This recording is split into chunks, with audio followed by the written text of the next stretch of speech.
The longer this war drags on under bungling Joe Biden, the more it endangers us all. That's why Donald Trump is our best hope of averting World War III. Donald Trump asserts that he will negotiate an end to the war between Russia and Ukraine on day one of his presidency in January next year. The incoming leader of the free world is known for his tough talk and uncompromising approach. It's likely he will demand urgent peace talks as soon as he returns to the White House. But implementing an immediate ceasefire will be an immense challenge. Yet President Trump is determined to strike a deal, and I believe he could be our best hope of averting World War III. The past 4 years have been catastrophic for global stability. As American influence declined under Joe Biden's sclerotic administration, we've seen a succession of threats emerge in response to U.S. weakness. In Afghanistan, the chaotic and rushed withdrawal of Allied forces allowed the Taliban to surge back, despite all the promises made by Western leaders. Biden's lack of leadership in this arena proved an utter humiliation for the United States. It sent a clear signal to Beijing's communists that they could expand aggressively without facing U.S. opposition. The message was heard even more clearly in Moscow, where Vladimir Putin calculated that if Russia invaded Ukraine, America might protest, but there would be no full-scale war with NATO. It's highly unlikely that Russia would have dared march on Kyiv in 2022 if Trump had been in power. Putin did not count on the doggedness of Ukrainian resistance, of course, nor the way that Britain under Boris Johnson would rally European opposition to Putin's so-called special operation. But the Kremlin dictator was correct in his estimation of Biden's lack of resolve. In Tehran, the Ayatollahs saw that too. Iran's military rise, using proxy armies in Lebanon, the Gaza Strip and Yemen, has been blatant, as has its pursuit of a nuclear weapon. All eyes are currently on Putin and his willingness to use intercontinental nuclear-capable ballistic missiles ICBMs. But an even greater imminent danger of all-out nuclear war will threaten the world if Ali Khamenei and his mullahs succeed in building an atomic device with a working detonator. Such is their fanaticism, it is not unlikely that they would be prepared to use it against Israel. Trump understands all this, and he recognizes that the U.S. is the only superpower on Earth with the clout to prevent it. He would not have allowed Iran to become the international bully boy state it is today, just as he slapped down North Korea when Kim Jong-un, the man Trump dubbed Little Rocket Man, began test-firing missiles in the direction of America. It's unlikely, too, that Hamas would have staged the sickening October 7 atrocities last year if Biden had not been in power. The Gaza terrorists took advantage of us weakness, with horrific consequences for all. This combination of disasters has left the planet on the verge of an all-consuming conflagration.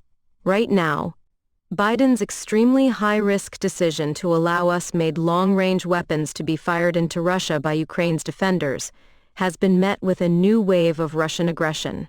These ATACMS pronounced ATACMS missiles have been used on targets deep behind Russian lines, but they have failed to strike a decisive blow. And the immediate result has been to give Putin exactly the excuse he wanted to test his own latest long-range missiles, the hypersonic Rubezh weapon. One exploded over the city of Dnipro last Thursday, fired from the remote Russian region of Astrakhan more than 400 miles away, and covering that distance in just 10 minutes, according to the news agency Reuters. This time the payload was conventional high explosives, but the Rubezh is capable of carrying a nuclear warhead more than 2,000 miles. Fired from this side of the Urals, it could hit London, Berlin, or Paris within minutes. The result would be obliteration and millions of deaths, as well as certain nuclear retaliation by NATO. Putin might also feel emboldened in striking the Ukraine military supply chain, for example by hitting a depot beyond the Polish border with a ballistic missile. If that happened, how would NATO react? One thing is certain, the current leadership vacuum in Washington under the Biden administration would dither and endanger us all.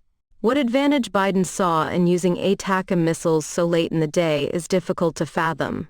They are unlikely to be a game changer and have without doubt created a more dangerous situation for Trump to inherit.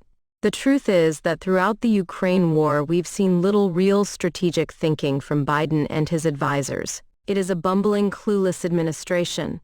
Putin knows this and is strengthened by it. He sees Trump as a far more effective and powerful adversary. Particularly now the returning president has an emphatic mandate from voters, with a majority in the Senate and the House, and all serious threats of legal action against him likely to evaporate. Trump's first move towards peace could well be the reimposition of restrictions on the use of U.S. weapons beyond Ukraine's borders. Ukraine's leader Volodymyr Zelensky is well aware of this, and will likely adjust his own battle plans accordingly. A decision by the U.S. to withdraw permission for using ATACMS does not automatically mean Britain and France will follow suit and suspend use of Storm Shadow missiles. But the pressure will be on the UK and European allies to back the US strategy. It's essential for future peace that Putin cannot be allowed to annex more of Ukraine. And Trump is only too well aware of how the Kursk region of Russia, where Kyiv has made a significant incursion, can be used by Zelensky as a bargaining chip in any peace deal. But it is also essential that the war doesn't keep dragging on. Tragic though it is, Ukraine faces a very daunting task in winning all the territory back that it has lost to Russia since 2014. Even President Zelensky concedes that occupied Crimea cannot be taken back through force of arms. And the longer the war continues, the more it escalates, endangering the world, pushing Europe ever closer to all-encompassing conflict, and soaking up U.S. resources that are desperately needed in other theaters such as the Middle East and the Pacific, where we face an ever more belligerent China. Putin respects no one, but he recognizes the difference between strength and weakness. So does Trump, and he will be aware that the best way to weaken Putin will be to restore peace. This might be painful for Ukraine in the short term, but it will leave Moscow with a long-term problem. Russia's economy is now completely dependent on war. If the fighting stops, so does weapons production, leading to massive unemployment and recession. Putin's best hope of restoring financial stability will be for the West to raise sanctions. That leaves Trump with all the power. Instead of lifting sanctions, he could threaten to impose even more. There's plenty of scope for the West to tighten its stranglehold on Moscow. Many of Europe's leaders oppose Trump ideologically, but there's no doubt he knows how to seal a deal to his advantage, and to America's, which will ultimately benefit the whole planet.